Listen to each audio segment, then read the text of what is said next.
Oh yeah, someone said that they were ordering a Little Lazy's monster for a friend, so that's awesome. Someone said they want a Pixelscopic hoodie but don't have $2,000.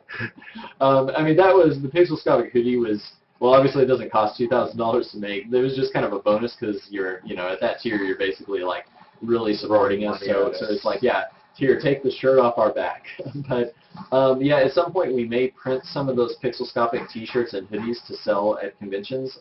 We probably won't have them at PAX East, but we may at PAX Prime later in the year in August, so we'll have to see. I mean, eventually we want to have some Delvers t-shirts to sell as well.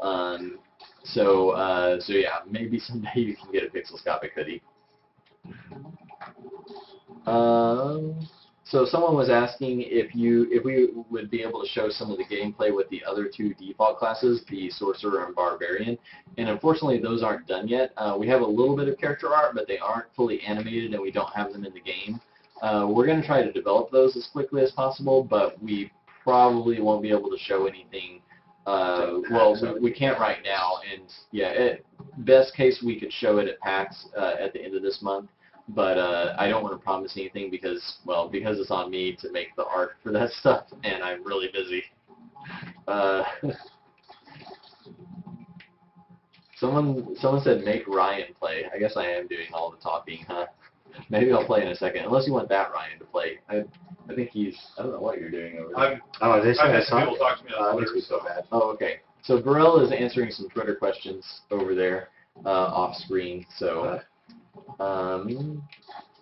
let's see. Someone asked, how detailed can we get with the design and in-game enemy?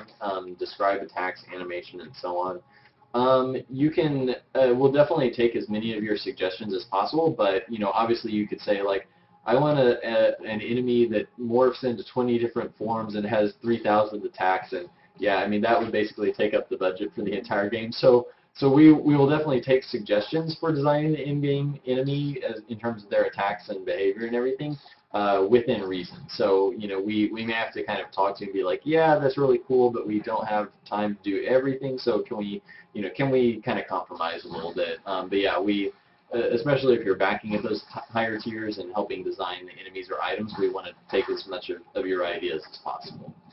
So, what are the standard size of your tiles? Are they HD tiles? I guess the tile size is, well, so our system gets a little complicated, but the tile size is 60 pixels in HD, and so but actually the character fits in kind of a 2x2 of tiles. So really I sort of painted on a system of it being more like 120 pixel tiles. And that's the HD size.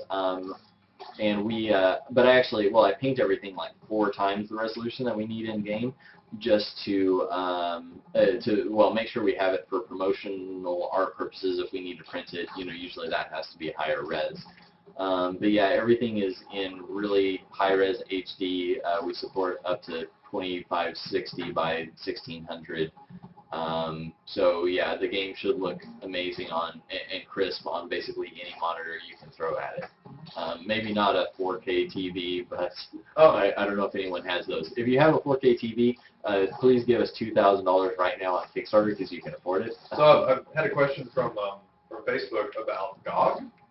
Oh, Good Old Games? Yeah. Yeah. So someone on Facebook apparently was asking if we would be on Good Old Games, and we haven't actually talked to them yet, but we would definitely like to be on as many distribution services as possible. So Steam is obviously kind of a must-have. I mean, we're on Steam Greenlight right now, so if you haven't checked out the Steam Greenlight page, please go vote yes for us. We hope you wouldn't vote no. But yeah, so we will be on Steam as long as we get greenlit, and we'll try to be on as many other services as possible. And we've already started the process to get Gamersgate and Discover and all that, so it's not finalized yet, but we should be on those platforms or distribution channels. Yeah. Someone was asking about hidden quests, Easter eggs, secret enemies, And yeah, we're going to have as many secrets and kind of extras as possible. We don't have a huge number of those kind of planned and written out just yet because the game is so early, but yeah, we want there to be a lot of replay, a lot of secrets, secret paths through the dungeon, ways to skip levels or have alternate levels. Of course, it's all, you know, dependent on time and budget, like I've said, for pretty much everything else. But yeah, we want the game to have a ton of mystery. I mean, kind of like if you imagine the first time playing Legend of Zelda, if you played that as a kid, how mysterious that felt. Like we really want to kind of have that vibe. So, you know, you'll find a secret item and you don't know what it does. So you'll have to use it a few times to kind of figure out, oh, this is actually the effect that it has. Or maybe it has some kind of passive effect in your inventory that you don't really know until you've had it in your inventory for a while. And you start noticing, oh, like this, you know, this causes my illumination of the room to be bigger or something like that. I'll check for that.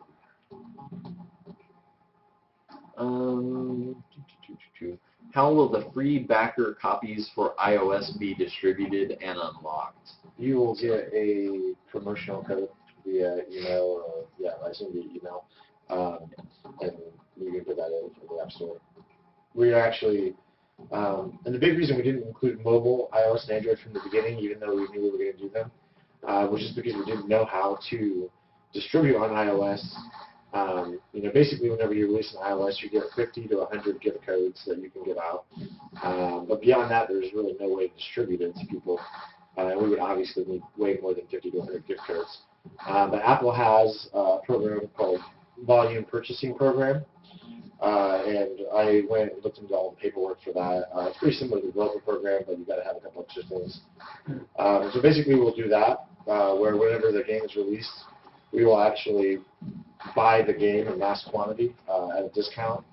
And since we're the developers, obviously we get a lot of the purchase price back anyways, and then distribute the codes that we buy. So Apple still gets their cut, basically, is how it works out.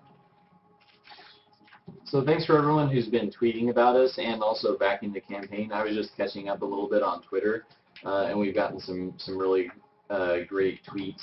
People saying that they're new backers and just telling other people to back the game. So thanks so much for supporting us there. We really appreciate all of the social media support because it definitely helps. We get to look at stats on the Kickstarter page, and we can tell that a lot of backers have come from Twitter and Facebook. So yeah, if you want to support us, that's one really easy way to do it. To just post on Facebook, you know, a link to the Kickstarter campaign or tweet a link, that sort of thing. Oh, Kobe died again. I think that's why they said they wanted Ryan to play some more, because I suck. Which is sad, I because don't know if they were talking about him or me, I surely spend more time playing this than anyone else. Yeah, why don't you play and let Kobe read some of the stuff? You want to switch out? I have a bad reading voice, but I can. We don't have that much longer to go, so okay. So we've only got a couple more questions here. Good, I'll make some up for you. So.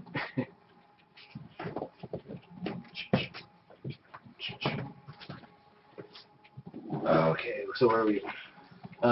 Look at the beginning of the highlight area there. Get added to Green Gaming. They get managers and something. Do this section well sometimes open the sword. I'm probably going to be a little more careful of a player than Kobe and Ryan. We'll see. Maybe it won't be as interesting. So what kind of save progress mechanism do you have? Save point, save it via menu. Actually, I'm a pretty big fan of auto-saving. I hate forgetting to save and losing progress, so we'll probably have auto-saving as well as the ability to manually save. So if you wanted to create a separate save profile, then you could do that. How do I scroll on this? Hey, Ryan, how do I scroll these comments? The 2 fingers. Sorry, Kobe's suddenly using my Mac and he doesn't know what to do. You have to be hovered over. Wait, what? Yeah, hover over the area, then 2-finger scroll. So you have to buy your own game from Apple to send it out? Yes. Yes, we do. Like I said, we'll get a discount on it, and the revenue cut for Apple 70-30 like most places anyway, so it doesn't cost us a whole lot, and we basically calculated what it would cost us, and it's not that big of a deal. But yeah, for Apple at least, we actually have to pay them to give you the game, which is kind of unfortunate, but not that big of a deal.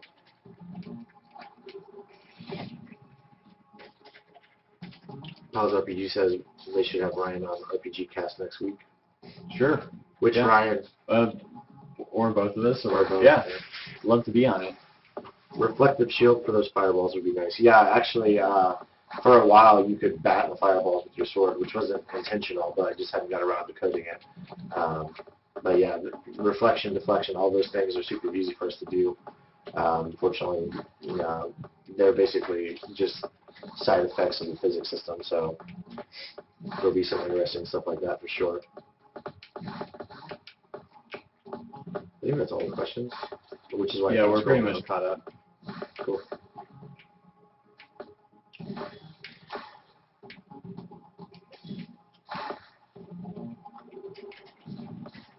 Oh, I got a little careless. Yeah, I'm probably not going to be